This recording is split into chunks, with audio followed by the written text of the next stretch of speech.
Hey guys, this is Issues with Toddy One Skip. I am Toddy One Skip. Welcome back to our channel, the place that we come and hang. What are you eating, drinking, smoking? What time of day is it? What time of night is it?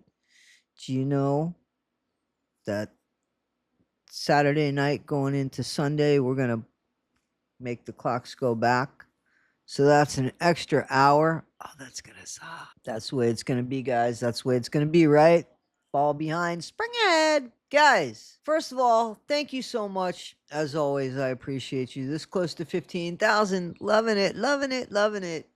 Guys, and I appreciate all the wonderful letters and support I've been getting on Gypsy and everything else. And, I try to cover a lot, but, it seems like Gypsy Rose is, unfortunately or fortunately, I don't know. She is what a lot of you want to hear about. It's a train wreck that you guys want to watch. And it's, I sit back and I struggle with it a little bit. I'm going to tell you why, because I'm a 61-year-old woman who doesn't believe in gossiping. I don't really like to gossip. And I don't like to spread false narratives at all. But more than that, I don't like to see somebody get away with something and use other people to their benefit and then discard them like trash and have other people praise them for behaving like that. That I have more of a problem with than anything else. That's what Gypsy has done. She has taken unaliving her mom.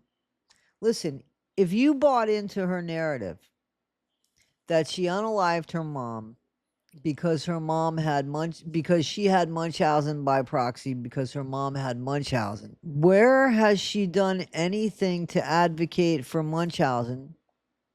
Where has she done anything to advocate for survivors? Why does that change a situation of using somebody to unalive their mom? And you see it yourself in an interrogation room where she's willing to lie and throw Nick under the bus. And then you see it yourself as well in how she manipulated him into unaliving her mom and using her body in doing so. I still think Nick wasn't supposed to leave the house that night. I think he was supposed to end up just like Dee Dee as a perpetrator of a home invasion. That's what I think was supposed to happen. And I think Gypsy was supposed to either appear as a hero or Gone Girl Gone. And that's what the evidence, I believe, has shown us, because there was never a ticket for Gypsy to leave and go with Nick until later. Now, come on.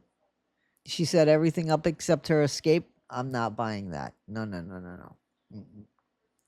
Somebody didn't help her out that night. Somebody let her down that night. And she couldn't be alone. And she needed time. That's what I think. Guys, why is somebody like that, who committed such a crime and used somebody, and when you see the interrogation, you see how she manipulated and used Nick and was willing to say horrible things about him, that he took advantage of her sexually, and when it was all her. I mean, you see what I'm saying? She really tried to mess him up when all he was doing was showing up for her. Ryan too. Not to the extent of what Nick did, but Ryan, he stood for her for 2 years while she was incarcerated and tried to build a life with her, a life that she promised him. And would she give him? How much time did she give him before she dumped him and went with Ken, that we know about? How much time? How much time did she give their marriage when she got out of prison? After the 2 years that he spent getting everything together and ready for them. After Ken went bye-bye, bye-bye-bye. But Ryan was there. And yet she discards Ryan with another elaborate story. It's not that Ken couldn't handle the popularity. Of course, you had to change that narrative, because fucking Ken loves the popularity, right? Ken loves the popularity. Mr. I'm working, but never seemed to be working. That guy, That's his new income now, or I mean, it doesn't matter except for the fact that he is a homewrecker that calls himself a man, just left the relationship so that Gypsy could have time to think. She was thinking all on her own anyway. She was incarcerated. What was she? She was going out? What? That's not when you do that. Makes no sense. Just like the unaliving of her mom makes no sense. But again, people bought into it. It's, oh, Ryan's controlling. Maybe Ryan figured out that Gypsy was talking to Ken because maybe he sensed it, because maybe the connection that they had was all of a sudden being secretive. Maybe because she wasn't spending time with him when she just got out of prison and they were married. I mean, because you know damn well she'd be spending time with Ken. So, I mean, just natural things that didn't happen. And then people jumped on Ryan and said, no, he's controlling. Is he? Really? Look at what happened. Gypsy needed to be more than controlled. She needs to be incarcerated because it is clear that she has learned nothing. And when you learn nothing and create such a savage act, unaliving your mom in such a way and basically getting away with it, you think that that's good? You think that that person all of a sudden is going to get it together? The behavior's not changed because nobody's made her accountable for that behavior. That's why, right? So, a few of you guys have said, you're picking on Gypsy. You're making fun of Gypsy. I do make fun of Gypsy. I do make fun of Gypsy. I make fun of Gypsy because I really don't see her as a human being with any kind of humanity in her. I just don't. I see her mocking and expecting us to just listen to her and why we don't trust her. On one of those stupid lives, she was like, I don't understand why you guys don't trust, because you lie. I don't understand why you guys don't believe what I'm saying, because you lie. And that's why we don't trust. And that's why we don't believe.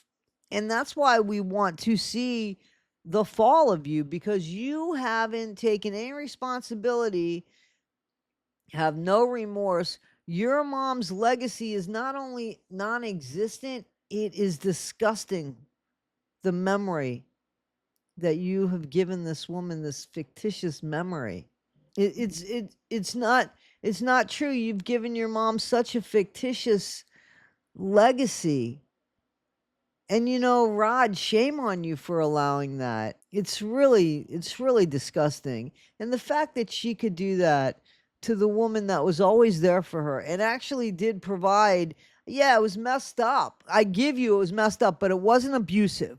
It wasn't abusive. It was messed up, but it wasn't abusive. And Gypsy had a lot of privilege. And all she had to do was sit in a wheelchair and go to the doctors. But there were all these surgeries. Come on, guys. There's 4 scars. One's a feeding tube. One's the salivary glands, which, come on. You don't think she needed that? Seriously. Please. Come on. So, yeah. I'll talk about her until we're done talking about her. I'm going to find, creative ways to talk about her. But yeah. But no, it's not in my nature to make fun of people. But yeah. Gypsy, yeah, there's nothing nature or natural about her. Guys, this is Issues with Toddy One Skip. I am Toddy One Skip. Thank you as always. Be better today than you were yesterday. Not half as good as you'll be tomorrow. Please like, subscribe, and share. Get off the fence. Come on over to our side. If you don't like, we'll let you leave. We're not a cult. We will let you leave, and we don't serve Kool-Aid. Thanks, guys. Guys, you asked for them, and they have arrived. Here they are. And they say, be better today than you were yesterday, but not half as good as you'll be tomorrow. Guys, Cash App is inside my description, and or PayPal also in my description.